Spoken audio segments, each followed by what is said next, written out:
안녕하세요. 좋은 아침입니다.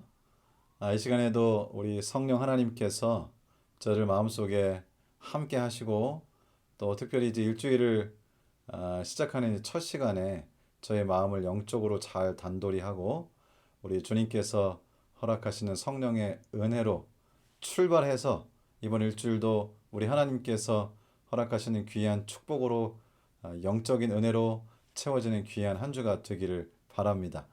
우리 함께 기도하시고 오늘은 창세기 16장의 말씀을 함께 나누도록 하겠습니다. 기도하겠습니다.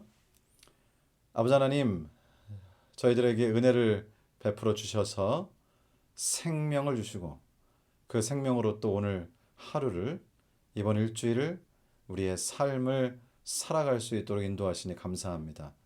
하나님 이 시간에 성령의 은혜를 허락하시고 말씀으로 깨우쳐 주시고 또 주시는 말씀이 이번 일주일 살아가는 데 큰 힘이 되게 하셔서 저희가 주님의 은혜를 경험하고 또 우리의 믿음의 조상이 또 성경에 기록된 많은 인물들이 살아왔던 믿음의 삶을 또 그 자취를 저희도 잘 따르게 하시고 혹 또 실수한 것이 있다면 그것을 통하여 타산지석을 삼고 저희가 배워 우리들은 우리 주님께서 원하시는 뜻을 잘 찾아가게 되는 귀한 교훈을 얻도록 도와주시옵소서. 마실 때까지 같이 하시고 오늘 말씀과 기도로 우리 주님께서 저희 마음을 채워주시기를 우리 주님 예수님의 이름으로 기도드리옵나이다. 아멘. 예, 오늘 아침에는 창세기 16장 1절부터 있는 말씀을 좀 읽겠습니다. 예, 제가 한 절씩 읽으면서 좀 설명을 드리겠습니다. 아브라함의 아내 사레는 출산하지 못하였고 그에게 한 여종이 있으니 애굽 사람이요 이름은 하갈이라. 이제 이 말씀의 배경은 뭐 여러분들이 기억하시겠지만 하나님께서 아브라함에게 너의 자손을 하늘의 별과 같이 아주 무수히 많게 하겠다. 너에게서 난 자가 너의 상속자가 될 것이고 그로부터 출발해서 수많은 자손들을 얻게 될 것이고 너로 말미암아 사람들이 복을 얻고 그리고 결국 너의 자손들이 가나안 땅을 차지하게 될 것이다. 뭐 그런 예언의 말씀을 아브라함이죠 아직 아브라함에게 주시게 됩니다. 그런데 시간이 꽤 지났는데요. 수년이 지났음에도 불구하고 하나님께서 약속하신 대로 그 약속의 말씀이 성취되지 않는 것 때문에 이젠 좀 답답하고 좀 지쳤던 것 같아요. 아브라함보다도 사레가 잘 기다리지를 못하고요. 여기 1절에 보니까 아브라함의 아내 사라는 출산하지 못하였고 아이가 생기질 않는 거예요. 하나님께서 아이를 주시겠다고 분명히 그러셨는데 아이가 안 생기는 거죠. 그래서 어떻게 했나요? 그에게 한 여종이 있으니 애굽 사람이요 이름은 하갈이라. 하갈이라 하는 그런 여종이 있었습니다. 이 하갈이라는 뜻은 공교롭게도 뭐 도피하다, 뭐 도망하다, 방황하다 그런 의미가 있는 이름입니다. 이 하갈의 생애하고 좀 비슷해요. 이제 2절에 보면 이렇게 되어 있습니다. 사레가 아브라함에게 이르되 여호와께서 내 출산을 허락하지 아니하셨으니 원하건대 내 여종에게로 들어가라. 내가 혹 그로 말미암아 자녀를 얻을까 하노라 하매 아브라함이 사레의 말을 들으니라. 여기는 사실 이 짧은 한 절이지만 여러 가지 내용이 좀 이렇게 복합적으로 같이 섞여 있습니다. 여러 가지 요소가 있어요. 자, 하나씩 좀 생각을 해보겠습니다. 일단 사례가 출산을 하지 못하니까 하나님께서 약속하셨음에도 불구하고 자신이 하나님을 좀 도와야겠다 이런 생각을 하게 됩니다. 인간적인 방법을 쓰게 되는 것이죠. 하나님께서는 분명히 너의 몸에서 근데 이제 물론 그것을 소위 유권 해석하여 사례는 뭐 그러면 아브라함의 몸에서 난다고 했으니까 꼭 나와의 사이에서 나와야 되는 건 아니잖아 이렇게 생각을 한 것이죠. 이미 거기에는 어떤 문제가 있나요? 하나님의 뜻을 이루기 위해서 하나님께서 본래 주신 결혼 제도의 하나님의 원칙에서부터 벗어나겠다는 것입니다. 물론 이 당시에는 일부 다처가 아주 유행을 했었고요. 일반적이었기 때문에 어쩌면 그래서 그것이 눈을 좀 가렸을 수도 있고요. 뭐 지금도 마찬가지입니다. 저희도 사실은 따지고 보면 이것이 지금의 문화이기 때문에 그냥 넘어가는 것들이 있죠. 그 당시에도 하나님께서는 그냥 그것을 눈 감아 주시는 경우가 많았고 일부 다처를 하는 경우들이 꽤 있었죠. 그런데 어찌됐든지 하나님께서 주신 이 특별한 주님의 섭리, 주님의 예언을 성취하기 위해서 하나님께서 원하시지 않은 하나님이 처음에 주신 이 결혼제도, 가정의 이 제도를 벗어나는 방법으로 그 일을 성취하겠다? 이거 굉장히 위험한 시도라고 할 수가 있겠습니다. 우리 하나님께서 무엇을 하시겠다 말씀하실 때는 하나님의 때에 하나님의 방법으로 그 일을 하시는 것이죠. 그런데 지금 사례는 하나님께서 처음 해주신 그러한 주님의 원칙과 제도를 벗어나서 인간의 생각과 방법으로 그것도 하나님의 도덕률의 범주를 좀 벗어나면서 하겠다고 이렇게 하는데 저희도 좀 비슷할 때 있지 않습니까? 저희도 하나님의 뜻을 좀 성취하기 위해서 편법을 쓰거나 때로는 객관적으로도 좀 부도덕하다고 느껴질 수 있는 비윤리적이라고 생각할 수 있는 그런 방식을 택하면서 이것이 하나님의 뜻이 아닐까 하고 하나님을 도우려고 하는 그런 잘못된 시도를 할 때가 있다고 하는 것입니다. 그리고 여기 보시면 이제 이 일을 위해서 사례가 아브라함에게 남편에게 이렇게 제안을 할 때 남편은 하나님께 이 일에 대하여 묻지 않았습니다. 그러니까 지금 이 모든 일련의 과정이 잘 맞지가 않아요. 첫 번째, 하나님께서 약속을 하셨는데 하나님의 그 약속에 대하여 의심이 생기기 시작했고요. 하나님의 능력을 하나님의 뜻을 성취하고 예언을 성취하는 데는 하나님의 힘으로는 좀 모자르고 우리가 좀 힘을 보태야 된다. 인간적인 지략을 펼치고 또 인간적인 편법을 거기에 좀 동원해야 한다라고 하는 그런 생각이 이어지게 됐고요. 그리고 아내가 이 남편에게 얘기했을 남편은 이 모든 일에 관하여 하나님께 묻고 하나님의 뜻이 무엇인가를 살피지 않았고요. 그러면 결국 그러면 뭐 당신이 하고 싶은 대로 해 라고 매우 무책임한 그런 행동을 하게 됐다는 것이죠. 글쎄요. 저희도 살다 보면 이럴 때가 있나요? 우리가 하나님을 돕겠다고 하나님의 약속을 믿지 못하고 또 하나님께서 인도하신다고 하는 사실을 믿지 못하고 정말 그것이 하나님의 뜻일까? 그리고 하나님의 나름대로의 타이밍과 계획이 있었다는 사실을 우리가 좀 부정할 때가 있습니다. 결국은 안타깝게도 이렇게 해서 여기 3절에 보시면은 아브라함의 아내 사레가 그 여종 애굽 사람 하가를 데려다가 그 남편 아브라함에게 첩으로 준 때는 아브라함이 가나안 땅에 거주한 지 10년 후였더라. 75세에 이제 떠나서 왔으니까 이제 85세가 됐습니다. 85세가 된 이제 아브라함에게 아내가 하가를 첩으로 이렇게 주고 아이를 낳으라 그러는 거예요. 그래서 이렇게 이 모든 일에 인간적인 생각이 개입이 되면 여기 인간적이라고 하는 말은 하나님께 뜻을 물어 하나님의 뜻이 분명하지 않고 거기엔 약간의 비윤리성과 부도덕성이 거기에 가미되고 인간적인 전략과 그리고 하나님이 아니라 인간의 힘과 인간의 합리와 인간의 논리를 가지고 그것을 해결하려고 하는 것이죠. 사실 저희도 그런 비슷한 실수 많이 하는 것 같습니다. 그러나 오늘 이 말씀을 통해서 이러한 인간적인 노력의 결과, 즉 하나님을 전적으로 신뢰하는 그 신뢰가 부족할 때 주님의 능력을 의심하면서 인간적인 노력으로 그것을 채우려고 할 때 어떤 일이 발생하는지를 저희가 볼 수 있습니다. 자, 4절 읽어보겠습니다. 아브라함이 하갈과 동침하였더니 하갈이 임신했습니다. 임신함에 그가 자기의 임신함을 알고 그의 여주인을 멸시하니라. 참 이상하죠? 자, 이것이 하나님의 뜻이었다면 이 임신하고 아이를 낳는 이 과정이 정말 하나님께서 계획하신 대로 모두에게 은혜가 됐겠죠. 그런데 이미 이것이 하나님의 뜻이 아니라는 사실이 이 태도로부터 드러납니다. 이제 이렇게 했더니 하갈이 임신을 하게 됐고요.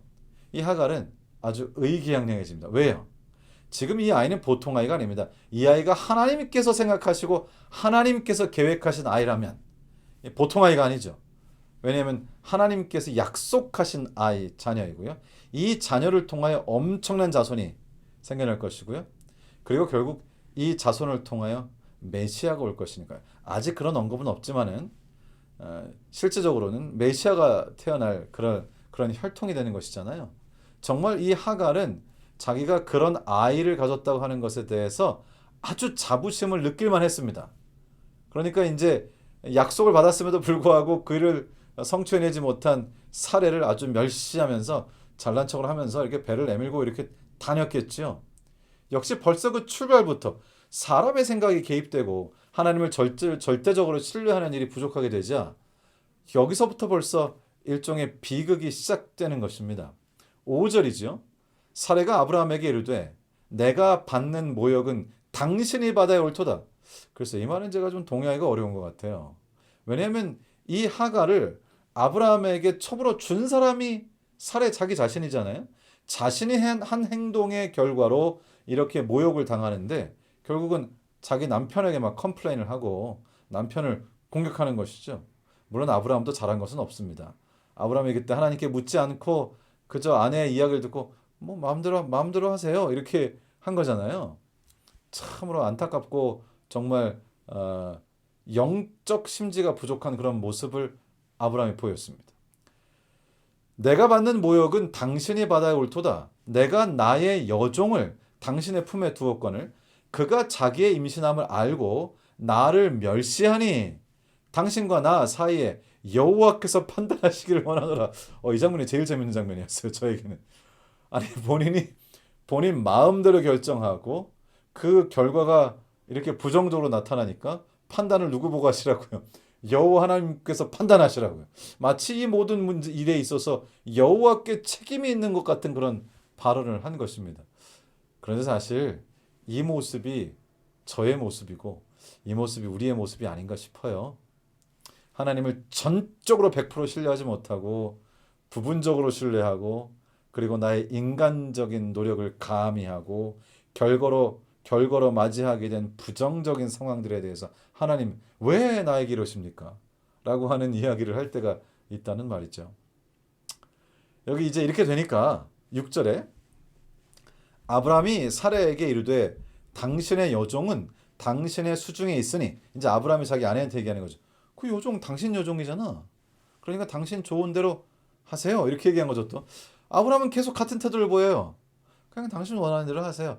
참으로 무기력하고 우유부단한 그런 모습을 보이는 안타까운 현상을 보게 되는데 하나님께서는 이러한 아브라함을 믿음의 조상으로 만드셨습니다.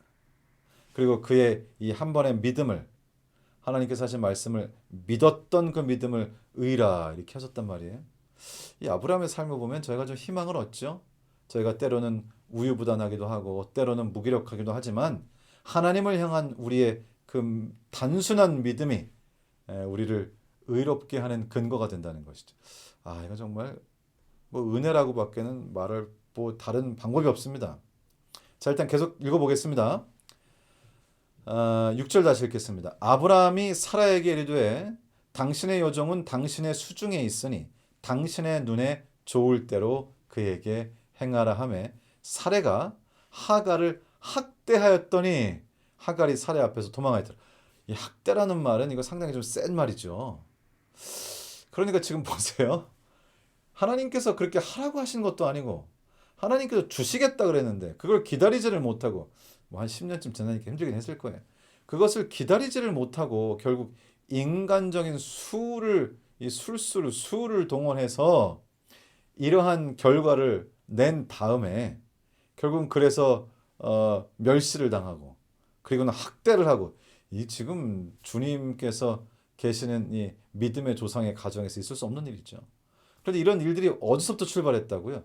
우리 인간적인 생각으로 약간은 비윤리적이고 약간은 부도덕한 그런 일을 통해서 어떤 일을 도모해 보려고 하는 하나님의 일을 도모해 보려고 하는 그런 일을 통해서 얻게 된 결과입니다.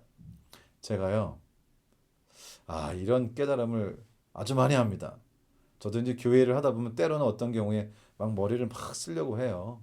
그래서 그 머리를 쓰고 뭔가 조금 다른 방법을 동원해서 뭔가 조금 지름길을 찾아서 뭐 이렇게 할 때가 있었습니다. 그런데 제가 지나고 보니까 그것이 뭐든지 이 인간의 생각을 동원해서 정말 그 얕은 생각으로 어떤 일을 도모하는 것 하나도 결과가 좋지 않습니다. 훨씬 쉽게 해결될 수 있는 일들이 아주 복잡해져요. 우리 하나님께 전적으로 맡기면 해결되는 방식이 다릅니다. 아주 단순하고 명료하고 분명해지는 것이죠. 자, 이제 이렇게 하고 사례 앞에서 도망했습니다. 7절입니다. 여호와의 사자가 광야의 샘물 곁 곧 술길 샘 곁에서 그를 만납니다. 천사가 만나죠. 8절 이르되 사레의 여종 하가라 내가 어디서 왔으며 어디로 가느냐. 그가 이르되 나는 여주인 사레를 피하여 도망하나이다. 여호와의 사자가 그에게 이르되 내 여주인에게로 돌아가서 그 수하에 복종하라. 여호와의 천사가 이 하갈에게 나타나서 명령하시죠. 의외예요, 그죠? 어떻게 됐을까요? 자, 10절에 여호와의 사자가 또 그에게 이르되 내가 너의 씨를 크게 번성하여 그 수가 많아 셀 수 없게 하리라. 사실 생각해보면 이 하갈은요, 이스마엘을 가졌다고 하는 것도 본인의 의지로 된 게 아니에요. 종이니까요. 그리고 물론 주인을 좀 멸시하는 부분이 있었어요. 물론 그건 기고만장해서 그랬던 실수가 있긴 하지만 그렇다고 이렇게 학대를 당하고 쫓겨날 일까지는 아니었는데 말이죠. 이제 하나님께서는 이 하갈이라는 여인에게 좀 어떻게 보면 억울하게 고통을 당하는 여인에게 너에게서 나오는 이 자손, 하나님께서 아브라함에게 주셨던 그 예언과 약속의 일부분은 성취되겠다 그랬어요. 그 일부분이 뭔가요? 크게 번성하여 셀 수 없게 되겠다. 아브라함에게 너의 자손, 네가 자손을 낳을 것이고 그 너의 자손들이 하늘의 별과 같이 셀 수 없게 될 것이다. 그리고 이제 그 뒤에도 나오는데요. 이제 전체적으로 보면 내 씨로 말미암아 만민이 복을 얻을 것이다. 복의 근원이 될 것이다라고 하는 이 메시아 예언까지 이어지게 됩니다. 그런데 하갈에게는 결국 이 아브람과 사레의 그런 합의를 통해서 이 하갈을 통해 이 자녀를 낳게 되는 것을 통해 결국은 하나님의 뜻을 자신들의 생각에 의해서 이루어 보려고 했단 말이죠. 결국 하나님의 뜻을 이루겠다고 한 것인데 결국은 그래서 그 뜻의 일부가 이루어지긴 합니다. 셀 수 없이 많은 자손이 생길 거예요. 그리고 그래서 하나님께서는 결국 이 아브라함과 사레가 만들어 온 이 복잡한 현실 그것들 그 가운데 결국은 개입할 수밖에 없다고 하는 것이고요. 일단 좀 더 읽어보겠습니다. 어떻게 되는지 11절 여호와의 사자가 또 그에게 이르시되 내가 임신하였은즉 아들을 낳으리니 그 이름을 이스마엘이라 하라. 이는 여호와께서 내 고통을 들으셨음이라. 그래서 하나님께서는 아브라함만 생각하신 게 아니고 사레만 생각하신 게 아니고 이 여종이었던 하갈도 생각하셨어요. 참 우리 하나님은. 자 그러면서 여기 이름을 이스마엘이라 하라 그랬는데 이 히브리어로 슈마이 하는 말은 듣다 그런 뜻입니다. 듣다. 엘 이란 말은 하나님이라는 뜻이죠. 그래서 이슈마엘 하면은 하나님이 들으셨다. 하나님이 들으신다. 그런 뜻입니다. 자, 12절에 그런데 이제 이렇게 참 안타까운 일이에요. 이스마엘이라고 하는 이 인물은 하나님께서 주셨던 예언의 말씀과 인간의 짧은 생각이 만나서 결국 존재하게 된 그런 인물입니다. 그래서 이 이스마엘이라고 하는 인물은 그 두 가지 특성이 고스란히 그의 생애와 그의 자손들의 생애에 반영됩니다. 그게 무슨 말인가요? 일단 하나님께서 아브라함에게 약속을 주신 것처럼 이 하나님의 약속과 인간의 인간적 지략이 합쳐져서 만들어 온 작품이기 때문에 하나님 편의 예언, 즉 번성하겠다, 자손들이 아주 셀 수 없이 많겠다, 이것이 그대로 이루어집니다. 그런데 거기 인간적인 요소가 개입되었죠. 인간적 요소가 개입된 결과로 이스마엘과 그 자손들이 겪게 되는 것은 이것입니다. 그가 사람 중에 들나귀 같이 되리니 그의 손이 모든 사람을 치겠고 모든 사람의 손이 그를 칠지며 그가 모든 형제와 대항해서 살리라 하니라. 이것은 무슨 얘기일까요? 여러분 이 이스마엘이라고 하는 사람은 이스마엘이라고 하는 사람은 이슬람을 믿는 사람들이 선지자로 하나님께서 택하신 자로 믿는 그런 믿음의 조상입니다. 그래서 이 이슬람에서 주장하기로는 아브람과 이스마엘이 함께 알라신에게 신전을 바쳤다고 그렇게 믿습니다. 그리고 정말 그 이슬람이 말하자면 지도자였던 마호멧이라고 하는 사람이 바로 이스마엘의 자손이라고 믿습니다. 그래서 지금 이 이야기는 이 이스마엘과 그 자손들로 이루어진 이슬람을 믿는 무슬림들을 지칭하는 그런 예언으로 우리가 이해를 하는데요. 그가 사람 중에 들나귀 같이 하니, 이거 정말 그렇죠. 지금 이슬람을 믿는 사람들이 정말 들나귀 같이 그의 손이 모든 사람을 치겠고, 그래 주변에 있는 국가들과 전쟁을 하고 테러를 할 때도 있고 여러 가지 분쟁이 많죠. 모든 사람의 손이 그를 칠지며, 또 그런가 하면 이 이슬람을 믿는 사람들과 또 다른 민족 사이에 갈등이 생기면서 또 침범을 당하기도 하죠. 그래서 여기 있는 말씀처럼 모든 형제와 대항해서 살리라. 결국 지금 이 이슬람이라고 하는 종교와 유대교라고 하는 종교는 굉장한 갈등 속에 있는 것을 우리가 잘 알고 있습니다. 결국 그러니까 생각해 보면 지금 중동 지역에 있는 그 갈등의 근원을 거슬러 올라가 보면 이스마엘까지 오는 것이고요. 더 거슬러 올라가면 결국 사레에게 가는 것이고요. 결국 아브라함에게 가는 것이죠. 여러분, 여기서 이 사레의 선택, 그리고 그것을 받아들였던 이스마엘의 이 선택이 얼마나 인류 역사에 엄청난 결과를 빚게 했는지, 정말로 상상을 초월하는 것입니다. 그래서 우리가 무엇인가 선택할 때 정말 잘해야 될 것 같아요. 그것이 내 자손들에게, 내 주변 사람들에게 어떤 결과를 야기시킬지 알 수가 없는 것이기 때문에 그렇습니다.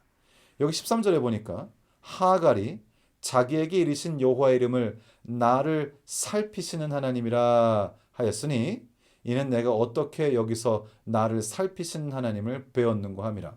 하나님께서는 이 하갈이라고 하는 이 여인을 보호하셨고, 그리고 하나님께서 약속하신 그 약속의 예언의 일부가 이루어질 것을 인간적 개입을 통해 어그러진 결과로 나타날 미래가 어떻게 펼쳐질지를 하갈에게 알려주신 것이죠. 14절, 이러므로 그 샘을 부엘라 헤로이라 불렀으며 그것은 가데스와 베렛 사이에 있더라. 그래서 그 샘을 부엘라 헤로이라 불렀는데 그것은 살피시는, 영어로는 Our Lord Seeing이라고 되어 있어요. S-E-I-N-G. 그래서 이렇게 보시는, 살피시는 하나님의, 앞에는 well이 붙어 있습니다. 살피시는 하나님의 우물이라, 그런 뜻입니다. 15절, 하갈이 아브라함의 아들을 낳음에 아브라함이 하갈이 낳은 그 아들을 이름하여 이스마엘이라 하였더라. 하갈이 아브라함에게 이스마엘을 낳았을 때에 아브라함이 86세였더라. 예, 오늘 저희가 이 아브라함과 사레와 하갈과 또 이스마엘이 태어나는 그런 장면을 봤는데요. 여러분, 참 잘못된 인간의 개입, 하나님의 계획을 망치는 이 인간의 계획이 얼마나 무서운가를 보게 됩니다. 여러분은 어떠세요? 여러분, 하나님께 기도할 때 혹시 내가 계획을 다 짜놓고 내 생각대로 다 뭐든지 하면서 이게 하나님의 뜻을 좇는다 이렇게 하지는 않는지요? 사례가 자기 생각으로 해놓고 이게 하나님의 뜻이라고, 하나님 보고 책임지라고, 하나님께서 심판해 주십시오라고 했잖아요. 혹시 저희도 살면서 사실은 내 욕심 때문에 하는 일인데 하나님의 이름을 붙이진 않는지, 내가 정말 전적으로 하나님의 인도하심을 따르기는 하는지, 여기 보니까 좀 위험한 게 이거네요. 하나님의 뜻을 따르는 듯 하면서 인간적인 생각을 거기 개입시켜서 두 개를 섞어 놓으면 굉장히 기형적인 결과를 나올 수 있다는 것이죠. 그래서 우리는 전적으로 하나님께 내 모든, 요즘에 제가 정말 그렇게 하려고 그래요. 제가 요즘에 이 전화기에다 기도 목록을 적는데요. 제가 하는 모든 계획, 아주 작은 것까지 하나 제가 요즘 기도 목록에 다 적습니다. 그리고 적고 그것을 이제 기도하고 또 적고 기도하고, 하나님께서 응답하세요. 전적으로 하나님의 뜻대로 가겠다. 내가 욕심 부리거나 고집 세우거나 내 머리로 뭔가 좋은 생각이 떠올랐다고 내 생각을 좇지 않겠다라고 하는 결심을 제가 또 하면서 하나하나 제 생각을, 제 필요를 하나님께 드리고 기도하는 습관을 지금 드리기 위해서 애쓰고 있습니다. 그동안 물론 지금까지 기도 목록을 제가 적어왔고 노트에다도 적기도 했고 요즘엔 이제 전화기로 제가 하는데요. 물론 기도 목록들을 적고 기도를 했지만 지금은 이제 저의 이 to-do list, 제가 해야 할 일과 하루 일과와 저의 기도 목록을 일치시키는 것이죠. 그래서 삶 자체가, 삶의 모든 요소들과 삶의 아이템들이 다 기도 제목과 일치하게 해야 되겠다는 것이 요즘 저의 노력입니다. 그래서 오늘 저희가 읽은 것처럼 전적으로 하나님께 다 드리는 거죠. 전적으로. 인간적인 생각을 버리는 거죠. 하나님께서 말씀을 통해 또 기도할 때 내 마음속에 주신 성령의 음성을 통해서 주시는 그 길을 따라가려고 하는 것이죠. 하여튼 우리가 그렇게 전적으로 하나님께 드리면 하나님께서 하십니다. 이번 일주일도 사례와 같은 실수하지 않고 온전히 하나님께 온전히 하나님께 다 드려서 하나님께서 인도하시는 길을 따라가는 것이 무엇인가 하는 것을 체험하면서 이 전율하고 감동하고 하는 것이 여러분의 삶이 되기를 우리 주님 예수님의 이름으로 축원합니다. 이제 제가 기도하고 개인적으로 기도하시는 시간을 갖겠습니다. 사랑하는 하나님, 오늘 또 아침에 아브람, 사레, 하갈, 이스마엘의 이야기를 통해서 인간적인 생각이 얼마나 크게 이를 그르칠 수 있는지를 저희가 깨닫게 하심을 감사합니다. 그 결과는 그 대에만 마치는 것이 아니고 다음 때 대대로 미치는 것을 봅니다. 아버지, 저에게 지혜를 주사 온전히 하나님께 다 맡겨드리고 하나님의 인도하심에 전적으로 의지할 수 있는 용기와 힘을 허락해 주시기를 기도합니다. 저희의 삶을 인도하시고 이번 일주일 사는 동안에 우리 주님께서 전적으로 우리의 삶의 주인이 되시고 아주 작은 거 하나까지도 주님께 말씀드리고 주님께 여쭙고 이것이 하나님의 뜻에 맞는 것인가 생각하는 것을 통해서 하나님께서 전적으로 인도하시는 삶의 놀랍고 우월한 그런 주님의 이끄시는 축복의 삶을 저희가 경험할 수 있도록 이번 일주일 저희와 함께 해주시기를 우리를 사랑하시는 예수님의 이름으로 기도드리옵나이다. 아멘. 자, 감사합니다. 이제 개인 기도하시는 시간을 갖겠습니다. 이번 일주일 주님과 동행하신 정말 한번 완전히 하나님께 맡겨보시는 그런 일주일이 되시기를 주님의 이름으로 축원합니다. 감사합니다.